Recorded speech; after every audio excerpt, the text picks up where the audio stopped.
Assalamualaikum warahmatullahi wabarakatuh. Halo Sobat Atin, selamat datang di Atin Podcast Santuy, podcast kesehatan, pesan edukatif dan informatif RSI Atin Husadangawi.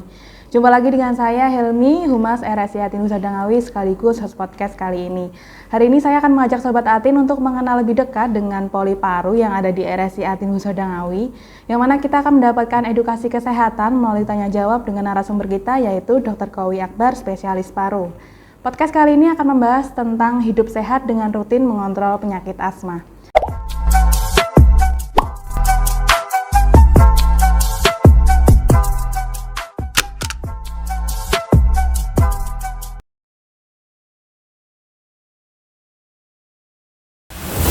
Assalamualaikum dokter. Waalaikumsalam warahmatullahi wabarakatuh. Baik-baik, terima kasih. Oke, untuk intro bisa perkenalan dulu dok. Baik, terima kasih. Saya Dr. Kowi Akbar, spesialis paru. Kebetulan saat ini saya praktek di Rumah Sakit Paru Atin, khususnya di poli paru. Jadi poli paru ini selain menangani asma, kita juga menangani penyakit paru yang lain, misalnya seperti TBC atau infeksi paru, atau pasien mungkin yang saat ini lagi banyak kasusnya yang post-COVID dan sebagainya. Untuk praktek saya sendiri di Rumah Sakit Atin ini setiap hari Senin, Rabu, dan Jumat jam 3 sore. Dokter, tema kita kan tentang penyakit asma ya dok. Untuk awalnya bisa dijelaskan secara singkat dok, penyakit asma itu apa?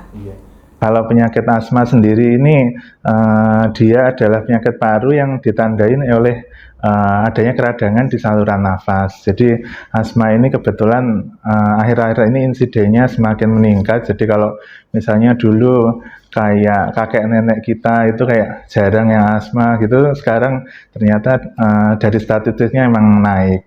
Mungkin itu penyebabnya adalah ya karena kehidupan modern ini semakin banyak polutan di udara ya, baik polutannya itu baik yang alami misalnya dari asap atau dari debu, atau juga dari yang buatan manusia sendiri misalnya dari kendaraan bermotor atau rokok dan sebagainya. Dokter, seberapa sering dokter menemui pasien dengan keluhan penyakit asma dok? Kalau keluhan asma sih lumayan sering. Jadi biasanya karena poli paru ini kan poli dewasa, jadi biasanya datang ke saya ya yang sekitar umur mungkin antara 18 sampai 25 yang sering itu. Tapi kalau digali lebih lanjut itu sebenarnya memang keluhannya itu udah sejak dari anak-anak. Dari biasanya keluhan pertama itu umur sekitar 5 tahun gitu, mungkin nanti berubahnya ke poli anak begitu. Nanti udah dewasa biasanya datang ke poli paru gitu. Berarti penyakit asma ini juga bisa diidap mulai usia 5 tahun. 5 tahun, betul. Biasanya sekitar. Ya. Penyebab dari penyakit asma ini dok apa dok? Kalau penyebabnya dia ada dua ya. Jadi penyebab orang itu bisa punya sakit asma sama pemicu dia terjadi serangan asma. Kalau penyebab dia bisa punya sakit asma itu yang sering adalah bisa dari faktor genetik. Jadi mungkin misalnya bapak atau ibunya itu emang ada riwayat sakit asma, kemudian diturunkan ke anaknya.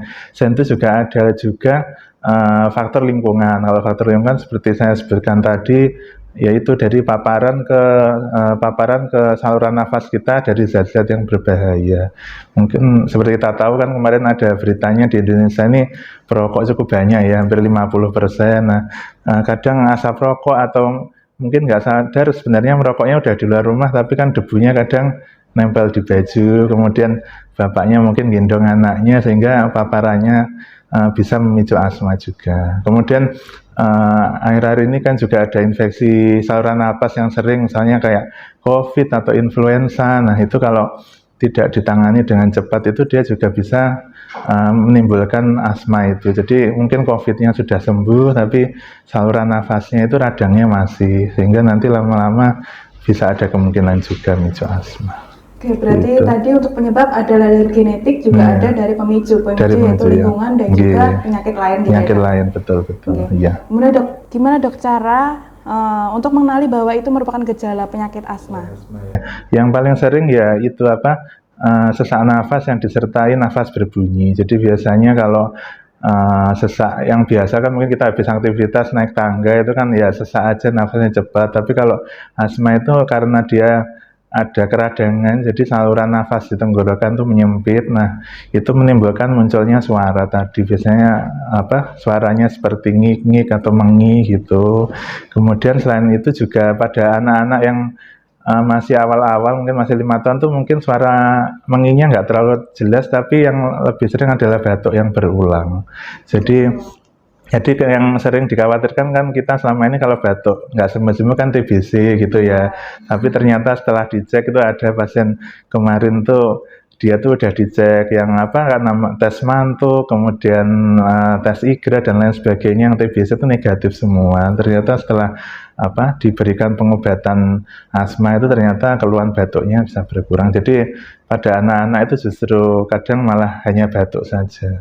Yang sering ada sesak itu pada dewasa. Oke. Untuk penyakit asma ini bisa dikontrol nggak sih dok, atau cara untuk meredakan gejalanya? Kalau untuk meredakan gejalanya pasti bisa. Jadi asma ini kan dia penyakit kronis ya, sama seperti kita punya sakit diabetes, darah tinggi, atau kita punya kayak alergi kulit, itu tuh kita bisa mengontrol, tapi untuk menyembuhkannya mungkin belum bisa karena dia merupakan penyakit kronis. Jadi untuk kontrol asma sendiri itu yang pertama ya tentu setelah kita ketahui pemicunya tadi kita hindari. Jadi kalau misalnya selama ini kambuh asmanya itu misalnya setelah kena asap, ya kita mungkin bisa menghindari yang banyak polusinya atau pakai masker gitu. Kemudian kalau mungkin dia penyebabnya adalah kadang kan ada makan makanan tertentu kayak alergi gitu, selain mungkin nggak muncul biduran juga bisa juga muncul gejala asma. Nah itu makanannya juga bisa dihindari. Selain itu kalau misalnya kita terkena infeksi saluran napas atas atau ISPA, itu harus segera diobati sehingga tidak sampai memicu asma tadi. Oke, berarti untuk faktor yang dapat meningkatkan risiko tadi menghindari dari penyebab dan juga kolektif terhadap makanannya. Iya betul, tergantung masing-masing orang beda-beda.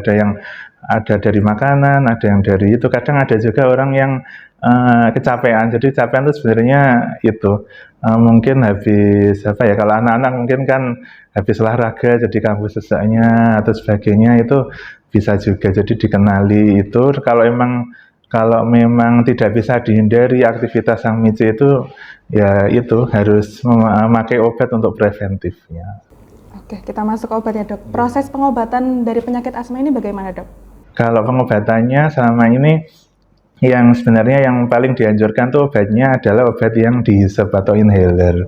Tapi pada kenyataannya di masyarakat masih yang sering kan obat minum ya. Emang problemnya di situ. Jadi kalau obat minum tuh dia kelemahannya yang pertama efeknya itu perlu jangka waktu lama. Soalnya dia kan masih masuk lambung, diserap usus, baru nanti sampai ke tenggorokan atau parunya itu perlu waktu lama, bisa sampai setengah jam. Nah, kalau obat hisap ini kelebihannya dia karena dihisap, jadi langsung bekerja di tempat asmanya itu, di tenggorokannya itu. Kemudian apakah ada anjuran dok untuk rutin berobat ke dokter spesialis paru? Iya, jadi ada di asma itu ada istilahnya asma terkontrol penuh, terkontrol sebagian, dan tidak terkontrol.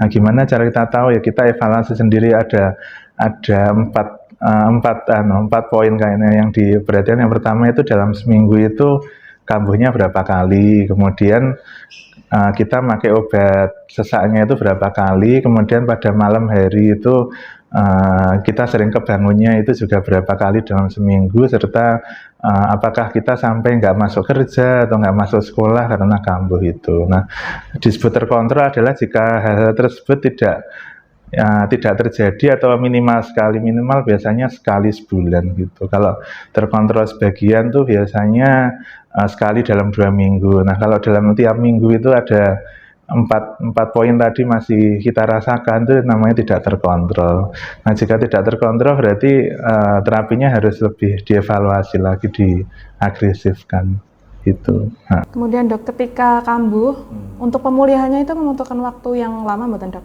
Kalau asma sendiri pemulihannya sebenarnya kalau pasien di UGD itu biasanya sekitar 2 hari, 3 hari itu sudah hilang keluhannya. Tapi kalau misalnya nanti tidak di follow up dengan obat asma rutin, biasanya jadi sering kambuh. Seperti tadi kan kalau yang tidak terkontrol itu dia bisa tiap minggu itu ada sekali, 2 kali gitu. Atau malah yang sudah berat itu tiap hari, tiap malam itu mungkin kebangun batuk-batuk atau sesak. Nah, jadi yang lebih asma ini kan penyakit kronik yang harus diperhatikan adalah itu follow up-nya setelah kambuh itu. Jadi mungkin jangan merasa kalau sudah selesai pulang dari rumah sakit itu udah selesai berobatnya gitu. Jadi harus rutin tetap kontrol nanti supaya dia tidak sering kambuh. Oke. Kemudian bagaimana dok dampaknya ketika penderita tahu bahwa itu penyakit asma, kan tapi ia itu tidak aware atau rutin mengontrolkan penyakitnya dok?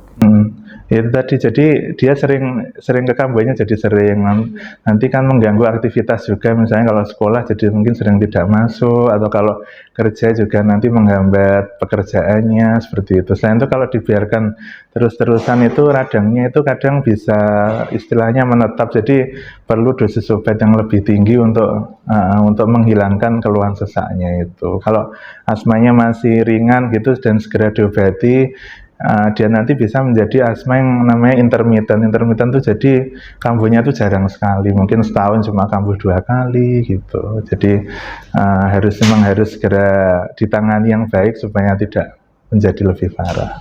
Terakhir dok, bisa dijelaskan kepada sobat Atin kita semua bagaimana tips atau cara menjaga kesehatan paru?